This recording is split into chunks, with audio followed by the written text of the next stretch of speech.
Hello and welcome to another episode of Small Town Big Business, a podcast about doing business in small towns across the Midwest. I'm your host, Allison Hassler with Southern Illinois Vacation Rentals. And I'm Russell Williams with EThOs Small Business Incubator and Co-working Spaces here in Marion, Illinois.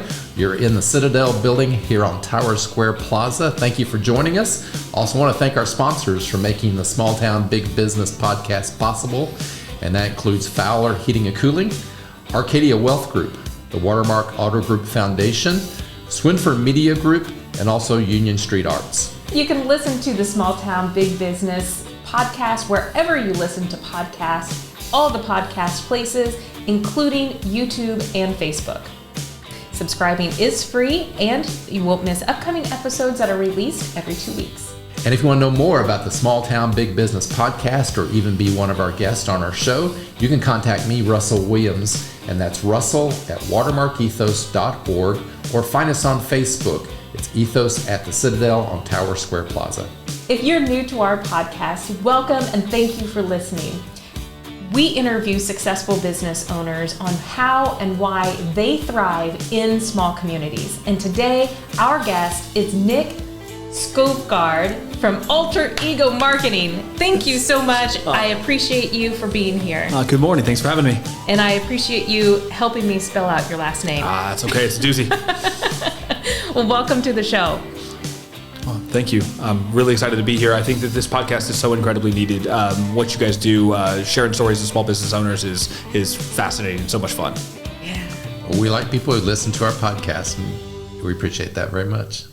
Well, you have a very interesting view on this, because you are also, not only do you have AlterEgo Marketing, but you are also the Jackson County CEO Facilitator. So I've been the facilitator of the Jackson County CEO program for the last 3 years. So it's a young entrepreneurship program that helps, high school juniors and seniors sort of find their way in business, learn more about the business community and things like that. And then in addition to that, I own AlterEgo Marketing, and we do high-level marketing consulting.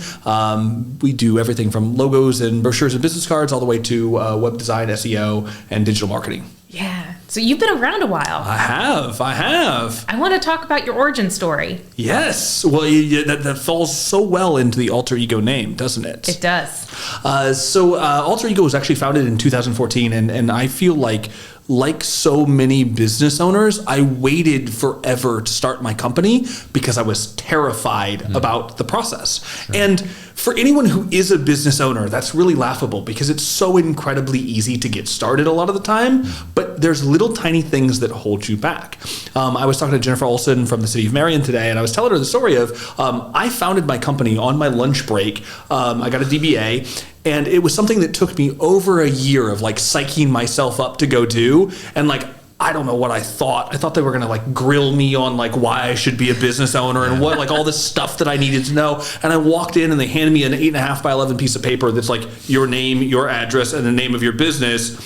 And that's it. That's the whole process. They were super helpful. They told me what to do next. And I just remember walking out of that building going it took me a year to do that? Are you kidding? So yeah, I mean, my origin story is that I love marketing and entrepreneurship. I love getting to know small businesses and figuring out what makes them tick, what they're passionate about. And if you can get excited about what you love, I can get excited about it too, and I want to help share the story. Yeah. So did your family, were they entrepreneurs, or how did you decide that, hey, I want to be a business owner? It's so funny that you say that. I would have never said oh yeah, entrepreneurship runs in my family, but my mom and dad actually owned the Bookworm bookstore for 15 years in Carbondale. Really? And so I grew up around entrepreneurship, and I don't think I really knew it at the time, right? It never clicked for me. But I would say that my interest in entrepreneurship came a lot from the fact that I was not a great high school student. I was not a great college student. I didn't like following rules. And I have this sort of nagging belief that if this is a stupid rule, somebody should fix it. Somebody should change it. Why do we have to do it that way? And I feel that's where my entrepreneurship really took off, is I wanted to find a better way. Mm-hmm. And if nobody else was going to do it, might as well be me. Let's go. Mm-hmm. And I feel that's the thing that entrepreneurs thrive on, is finding simple answers to complex problems. Okay. And why marketing? Why marketing? What problem are you trying to solve? So I would have told you that a long time ago, I would have told you that my passion was marketing, that I love sort of getting to tell business owner stories. And if you asked me today, I would tell you that my passion is actually entrepreneurship. Marketing is the vehicle that allows me to do that, is that I get to tell so many different stories of so many different business owners from so many different types of businesses. And the thing is, you meet some of these small businesses in small towns, and the thing that you realize right away is like they have this like fiery passion for what they do, and there is a ton of blood, sweat, and tears in small business, right? Like you've climbed every obstacle in your path to get to where you are, and sharing that story is the most fun thing ever. And when I get to meet somebody like your business is incredibly cool, when I get to meet somebody like you who does something really cool and has a great story, my initial reaction is more people need to know about this. And that's where my business comes in, is we help people tell their story and figure out what the best vehicle to share that story is. And so that's a lot of fun. Wow. You mentioned that you did go to college. Did you go for marketing, or was it something else? I actually got my degree from SIU in public relations, speech communications. I had a minor in marketing and a minor in journalism. And for me, public relations was just another vehicle to tell the stories. I got to do all the marketing classes, but I love to tell compelling stories. And the challenge with public relations is very often you have to convince other people that your story is worth telling. You can't just tell it yourself and spend the money. You actually have to earn that media exposure. And so finding a way to tell that story in a way that is not only interesting, but also compelling enough to get you to pass it on is just something that I loved. Yeah. Mm-hmm. And you've helped a lot of businesses here in Southern Illinois over the last almost 18 years. I founded AlterEgo in 2014. Yeah. I'd done freelance consulting, marketing consulting for several years prior to that. And so we currently work with about 26 different clients on an ongoing basis. We have tons of clients that do one-off projects with us. We work with clients in about 7 states right now, and we're growing every day. Yeah. So you have a bird's eye view of really what makes small businesses in small towns thrive. Oh, right? Yes. That's really cool. Yes. One of my favorite things about being a business owner in a small town is that the networking and the help system, the support system in a small town is unlike anywhere else. If you go to Chicago or LA or New York or wherever, and you want to meet an important person in city government or somebody who runs the bank, it's going to take you months of networking and opportunity.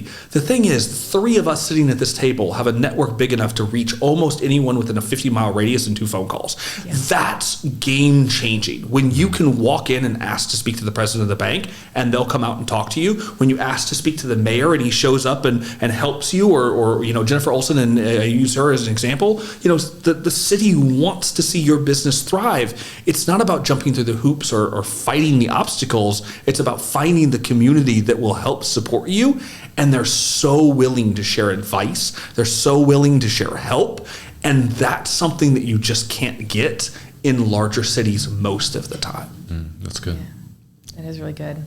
So tell us, let's talk about the CEO program and what the goal is behind the high school students that are in the CEO program. Yeah, so the CEO program is a really amazing program. It's the Midland Institute of Entrepreneurship, and so they have 56 of these CEO programs across the United States. They're made up of high school juniors and seniors, and the idea is really threefold. On the surface, it's a business class. It's to teach them the basics of how to write a business plan, how to generate ideas about marketing, about money, about finance, about whatever the pieces might be.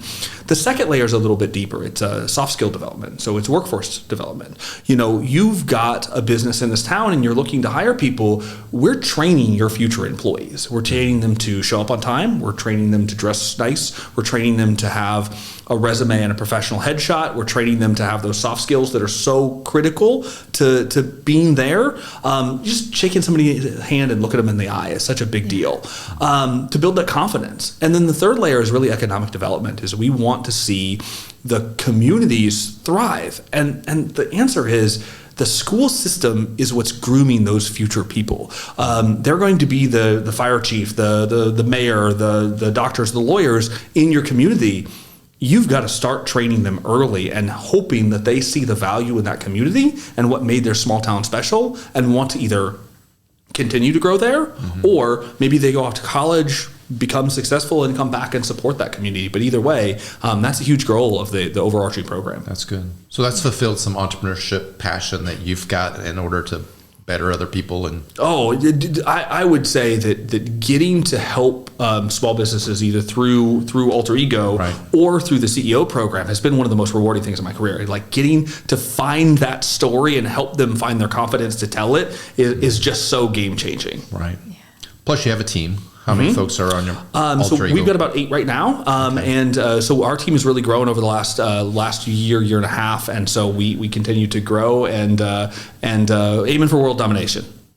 Awesome. Your team's been up in our spaces doing some meetings, trainings, things like that. Yeah, too. We use the EOS system, the Entrepreneur Operating System. So we do quarterly meetings, full day retreats. And so EThOs has been a wonderful addition to the Marion community. It's such a nice place to have a meeting or a meeting space that we definitely plan on utilizing it again in the future. Yeah.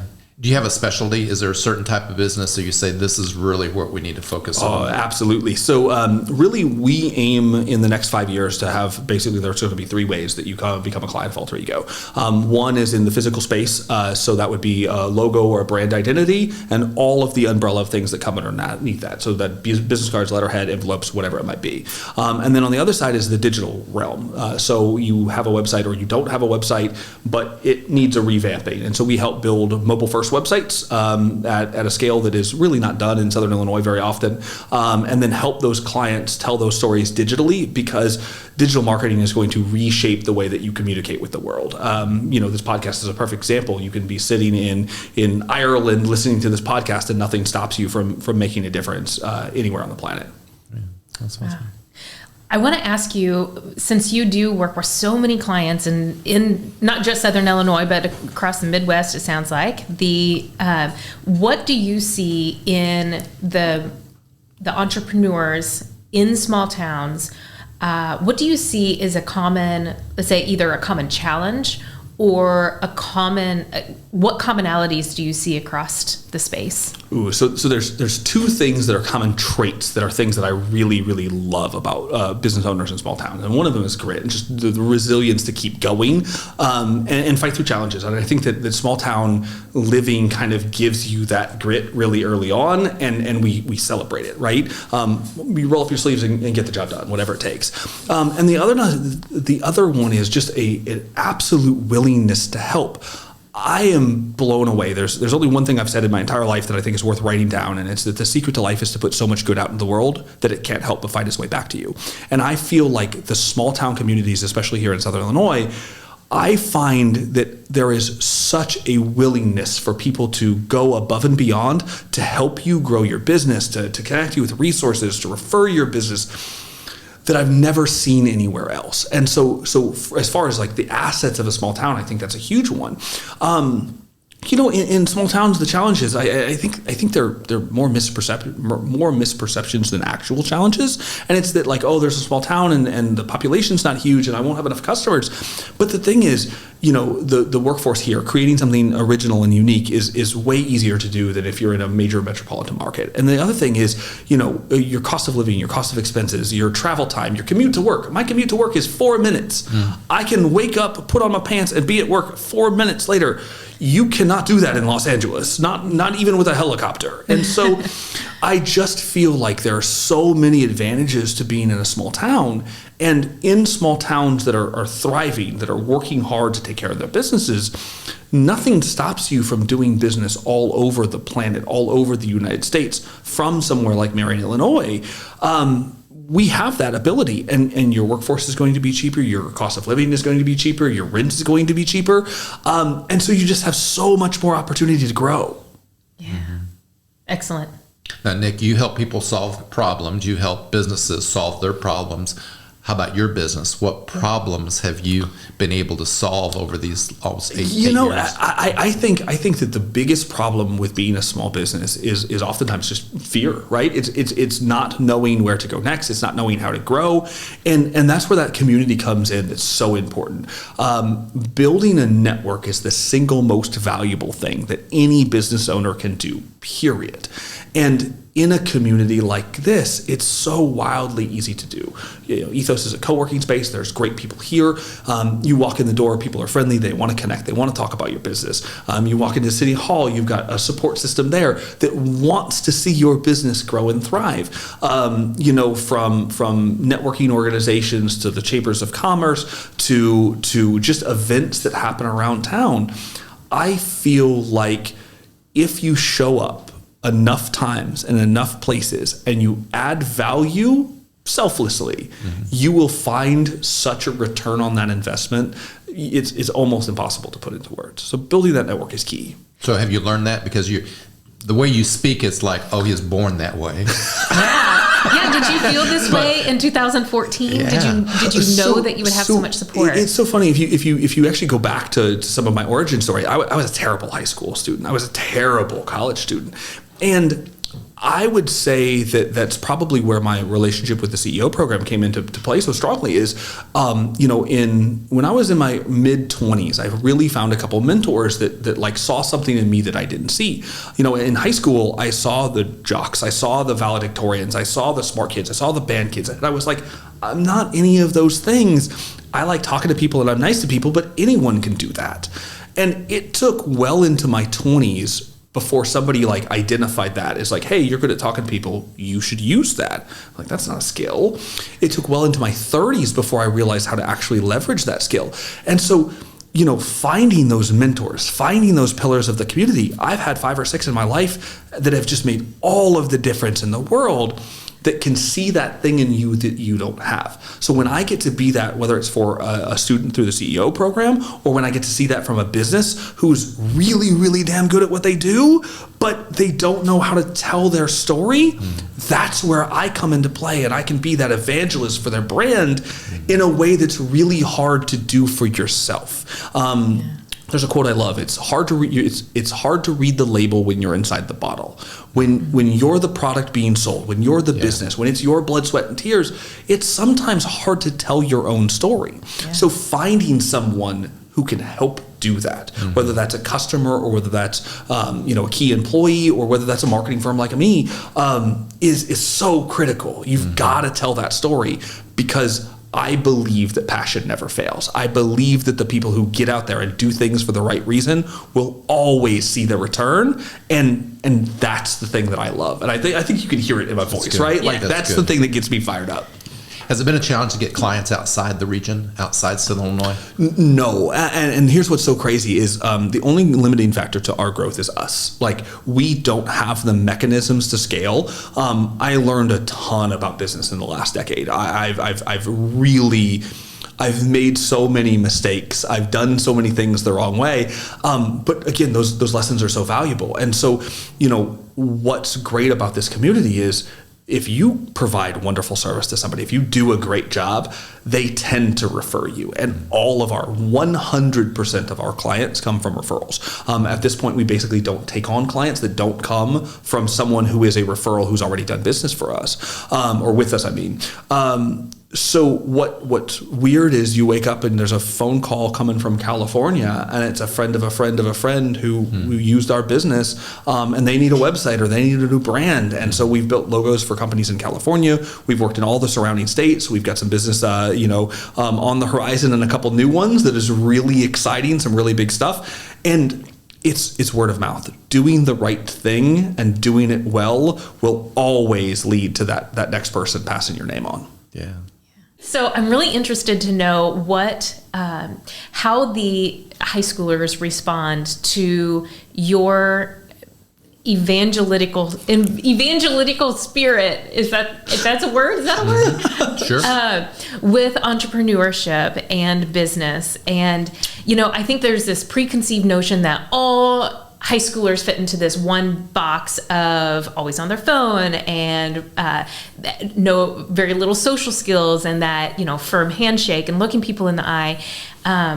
But you get to see a whole other side of them, and I want to talk about that. So you ask how they respond to my evangelistic craziness, and I will tell you that I scare the bejesus out of all of them the first time around. I tend to get really excited, and I really love what I do. But I think that for most high school kids, they are unchallenged. We've built a system for school children to sort of follow the rules and color inside the lines, and the education system as a whole really doesn't reward experiential or experimentation and failure, right? If you make a mistake and you bomb a math test because you tried something new, that carries with you for the rest of the semester. It affects every part of your grade. In business, that is not the case at all. If you bomb and make a huge mistake, you learn from it and you never do it again. I mean, I think I speak for every business owner who can think back to like that moment, I never want to be in this situation again. I believe that failure is not the opposite of the success. I believe that failure is the shortcut to success. And so getting high school students out of their comfort zone, getting them to realize that no one's ever going to show up and make their dreams come true, that it's up to them and there's nothing that prevents them from starting right now, is one of the most valuable lessons that the CEO program teaches. Is it's not about, can you learn the curriculum? Can you check all the boxes? Can you get the test right? There are no tests in the CEO program. Just like there are no tests in business. That's not what it's like. You're going to learn some lessons the really hard way. You're going to make some huge mistakes. You're very perpetually going to be out of your comfort zone, especially if you're growing in business. And that's what the real world is like. And I think that the second you give someone who is 16, 17, and 18-year-old the opportunity and the encouragement to get out of their comfort zone and to take ownership of a problem, they really rise to the challenge. And there's a lot less of that, like playing on their phone or something like that, which is almost like a stereotype that is, I think, a misconception. We tend to do a lot for them. And because of that, they don't want to step up and do it for themselves. As a part of the CEO program, they very specifically hire facilitators, not teachers. The facilitator, they said this in the facilitator training my very first year, is the hardest thing you're going to have to do is sit down and shut up. Mm-hmm. Like, you're going to have to get out of the conversation and you're going to have to let them make mistakes. You're going to have to let them fail. And when they realize that you'll let them fail, all of a sudden the pressure becomes something totally different.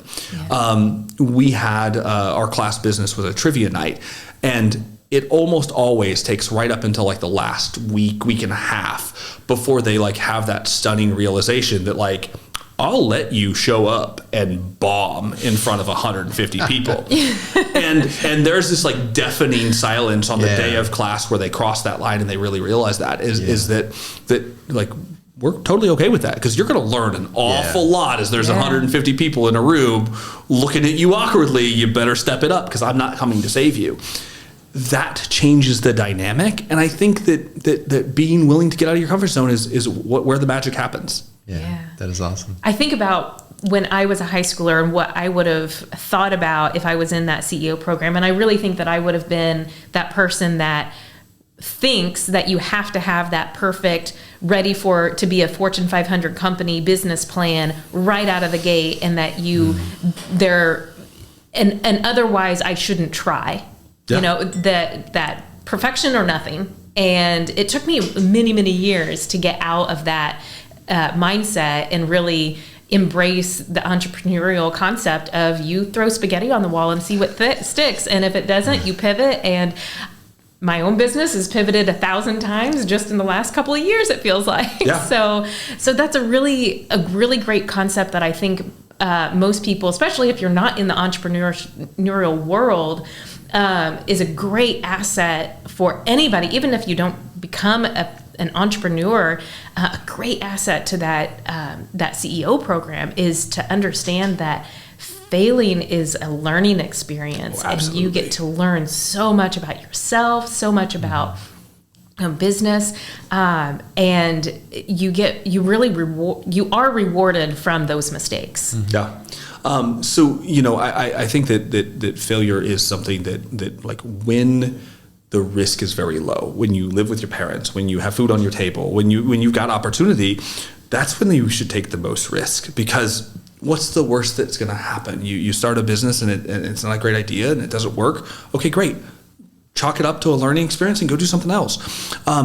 I think that the secret is just continually getting out of your own comfort zone. Is if you're not growing, you're dying. If you're just doing what you've always done, you're missing an opportunity. And whether you're a high school student looking at an entrepreneur program, or whether you're a business owner, I think that the realization that is really surprising, and most of the CEO program doesn't quite get to this, but as a business owner you do, is when you make the realization that the only currency is time, that the money will come and the money doesn't matter. If you're not doing something that you love, if you're not putting your heart and soul into a business that you want to see grow then nothing else is really important. Your currency is time, and you only have so much of it. Yeah. So what does the next 10 years look like for Nick Skovgaard and AlterEgo, or anything else that you're interested in? I have giant aspirations to be a serial entrepreneur. So, AlterEgo has been a phenomenal growth point for me. We've grown a lot. We plan to grow and develop in a lot of different ways. I also am a co-owner of a property company. So we own 16 rental properties across Southern Illinois, and want to continue growing that. And I am always looking for that next opportunity. Yeah. I'm always looking for that next thing.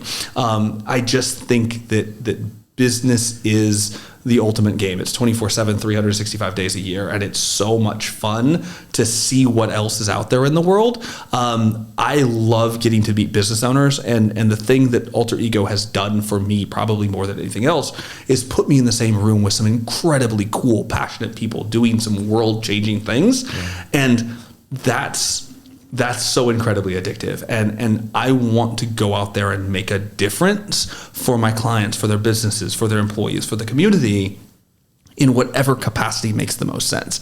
I feel like that comes back to that only currency is time. What are you doing with yours? That's what wakes me up in the morning. Yeah. Well, it's awesome to have your passion in the building here, because we share that passion to see new startups get successful here in small towns. And I feel like I could be a wild evangelist for what buildings like this mean. This is more than a couple rooms and a couple desks. This is a incubator for lots of different businesses. And it's going to put passionate people in the same room, just like this podcast is going to put passionate people in the same, Facebook group. I can't say enough about building connections and building community, because, that rising tide lifts all ships. Yeah. We have a lot of stuff that we've talked about. Yeah. I just want to know one thing. How did you come up with your name?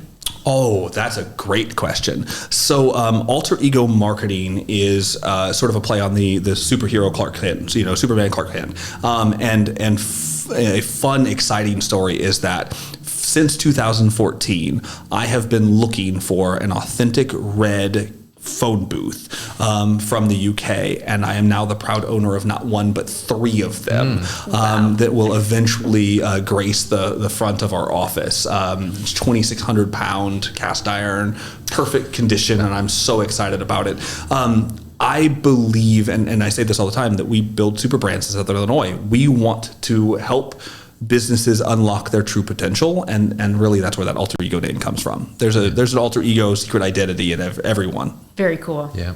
Very well said. So how does someone reach you or reach AlterEgo? So our website is alteregomarketing.com. We freely give out our direct line, which is 618-967-8637. We offer free business consultations, so we'll do a logo audit for you, or we'll do a digital audit for you, completely free of charge, no matter what.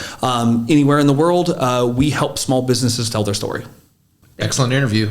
Thank you. Nick Skovgaard from AlterEgo Marketing. Appreciate you being here. I appreciate it too. This has been great. Yeah. And thank everyone for watching and listening to our Small Town Big Business podcast. And we want to thank our sponsors for making this possible. Again, it's Fowler Heating and Cooling, Arcadia Wealth Group, the Black Diamond Harley Davidson and RV, Watermark Alder Group Foundation, Swinford Media Group, and of course Union Street Arts. And thank you very much to Luke O'Neill, our producer. And you can join the Small Town Big Business community wherever you listen to podcasts. Remember, subscribing is free, and you won't miss upcoming episodes every 2 weeks. I'm Russ Williams. And I'm Allison Hassler. Thanks for listening.